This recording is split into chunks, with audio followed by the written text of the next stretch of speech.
The ground beneath your feet jolts sideways at 1,000 miles per hour. Your entire body is flung eastward. You're still in the air when the first skyscraper slams into you. Earth has just stopped spinning. This isn't a slow break. It's an instantaneous halt. The planet's rotational speed, a constant 1,000 miles per hour at the equator, drops to zero in a single heartbeat. Your first breath is your last. But your fate is a footnote. The atmosphere doesn't get the memo. It keeps moving.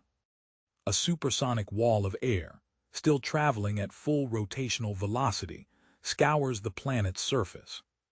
It hits with the energy of every nuclear weapon ever built, concentrated into a single, planet-wide shockwave.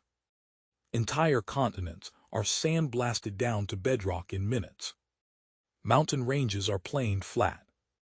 Every structure, every forest, every trace of the biosphere is vaporized and hurled eastward in a hypercane of unimaginable fury. The oceans are next. Trillions of tons of water, obeying Newton's first law, maintain their easterly momentum. They detach from the seabed. A single, 1,000-foot-high tidal bore of liquid rock and saltwater races around the globe, moving at Mach 1.3.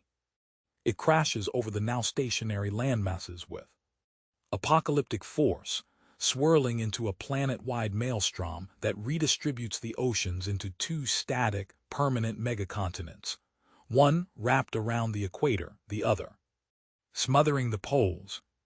But the crust itself is screaming. The sudden stop applies a torque so violent, it shears the planet's rocky shell from the mantle below. Tectonic plates buckle, crumple and shatter like dropped pottery. The planet's entire surface becomes a single, planet-spanning fault line. Magma fountains erupt along new meridians of pure crustal agony, creating rings of fire that circle the globe. The release of kinetic energy manifests as heat, an amount of energy equivalent to 1 billion of the largest earthquakes is instantly converted into thermal radiation. The surface temperature soars by hundreds of degrees in seconds. Rocks melt. The very ground turns to lava. Yet against this backdrop of total annihilation, a new, terrifying geography is being forged.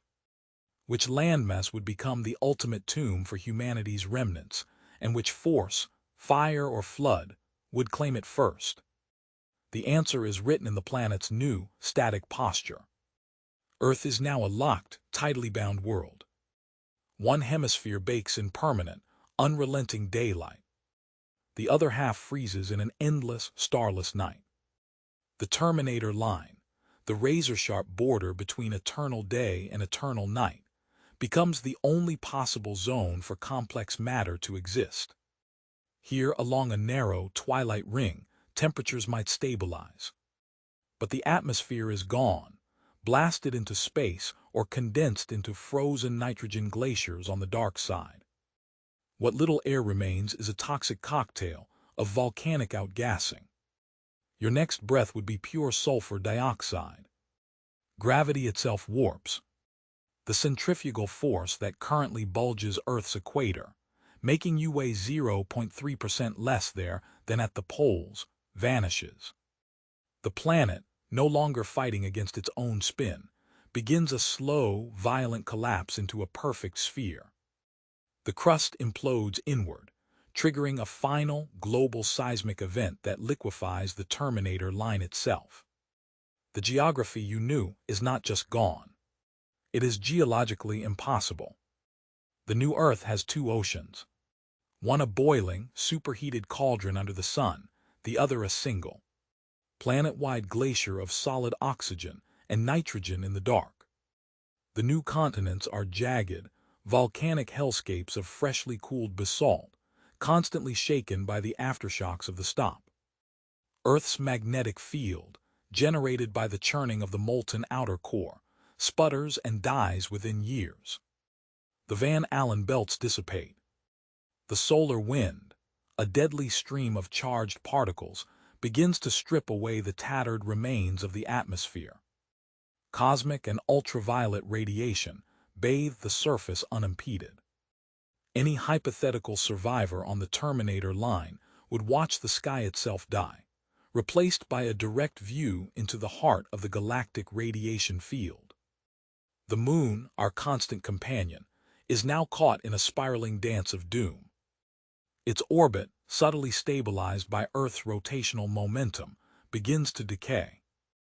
The tides, once a rhythmic pulse, are now a static bulge, a permanent high tide under the moon's fixed position in the sky.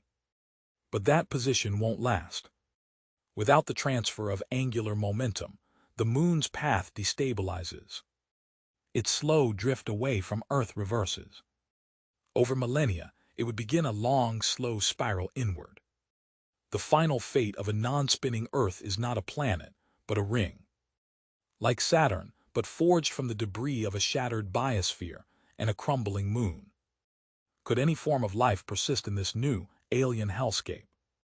Not life as you know it, but in the deep-sea hydrothermal vents on the nightside ocean floor, or in the radioactive, geothermal pools of the Terminator zone, extremophile archaea might cling to. Existence. Evolution in a few billion years might produce something new. Something adapted to a world of solid stone, static geography, and a sun that never moves.